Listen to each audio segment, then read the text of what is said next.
मित्रों, उत्तर प्रदेश विधानमंडल का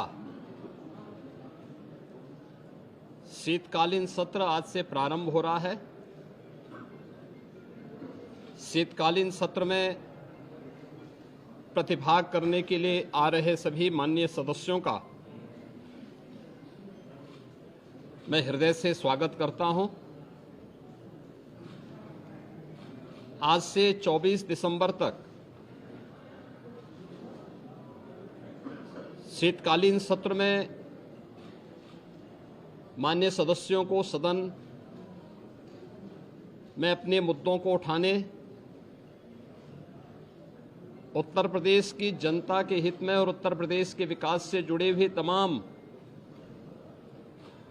अन्य कार्यों को आगे बढ़ाने, विधायी कार्यों को आगे बढ़ाने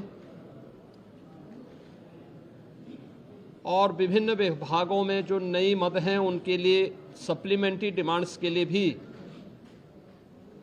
यह शीतकालीन सत्र अत्यंत महत्वपूर्ण होगा। इस अवसर पर राष्ट्रगीत वंदे मातरम के 150 वर्ष पूर्ण होने के उपलक्ष्य में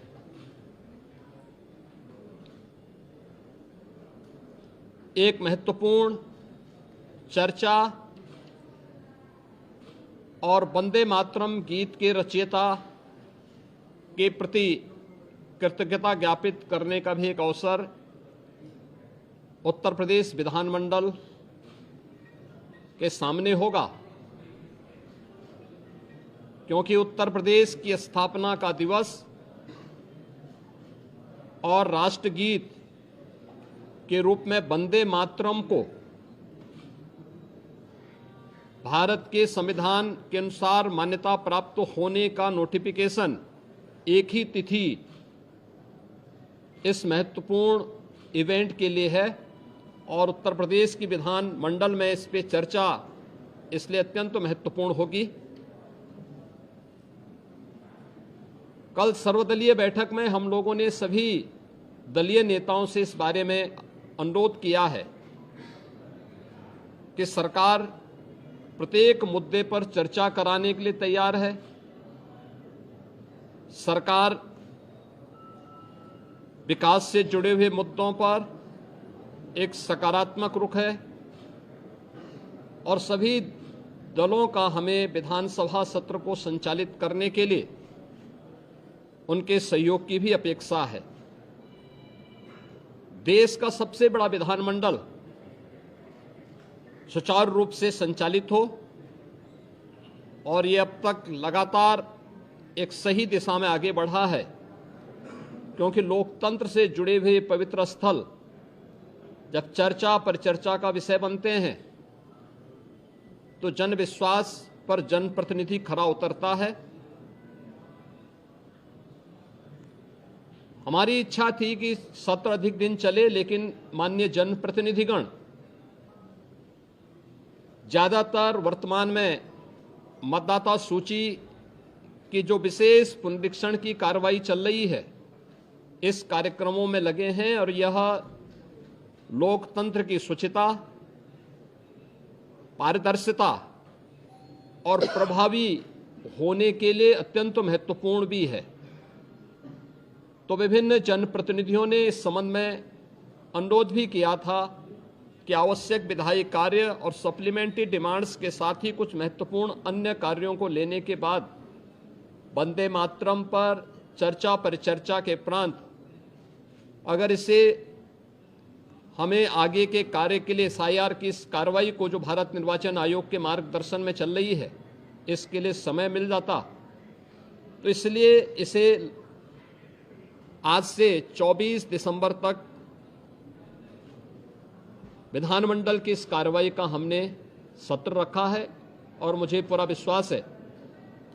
कि यह सत्र उत्तर प्रदेश विधानमंडल के साथ ही उत्तर प्रदेश के विकास के लिए एक महत्वपूर्ण सत्र साबित होगा। समाजवादी पार्टी लगातार सरकार पर आरोप लगा रही है, हर प्लेटफॉर्म पर आरोप लगा रही है, सरकार की तरफ से क्या कार्रवाई? उनके विधायक होर्डिंग बोर्ड करा रहे हैं, क्या कहेंगे? देखिए,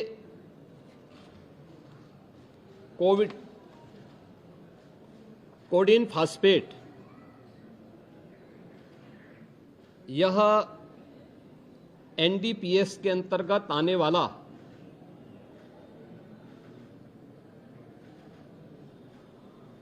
एक औषधि है जिसका निर्माण कोडिन युक्त कफ सिरप यानी गंभीर खांसी के लिए कफ सिरप बनाने के लिए उपयोग होता है, लेकिन सेंट्रल नारकोटिक्स ब्यूरो के द्वारा इसे केवल उन्हीं औषधियों के निर्माण के लिए आवंटित किया जाता है। इसके लिए उसका कोटा, उसका आवंटन, ये सभी सेंट्रल नारकोटिक्स ब्यूरो के द्वारा तय होते हैं।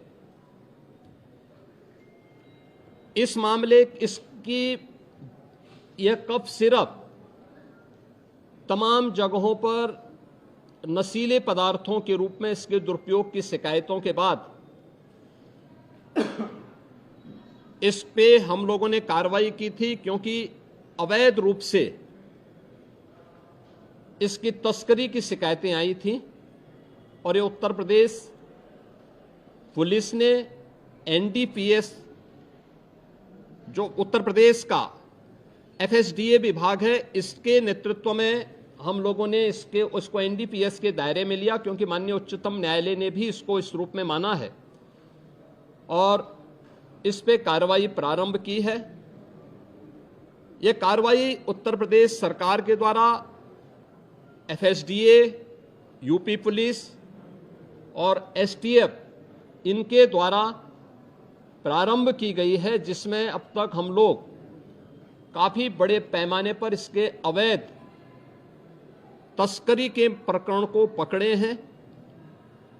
और इसमें व्यापक गिरफ्तारियां भी हुई हैं। यह हर व्यक्ति जानता है कि हर माफिया के संबंध समाजवादी पार्टी से रहे हैं और मुझे लगता है आज विधानसभा में तो कार्रवाई संभवतः नहीं चलेगी, क्योंकि विधानसभा के हमारे एक सिटिंग माननीय सदस्य के आकस्मिक निधन के कारण वहां कॉन्डोलेंस होगा,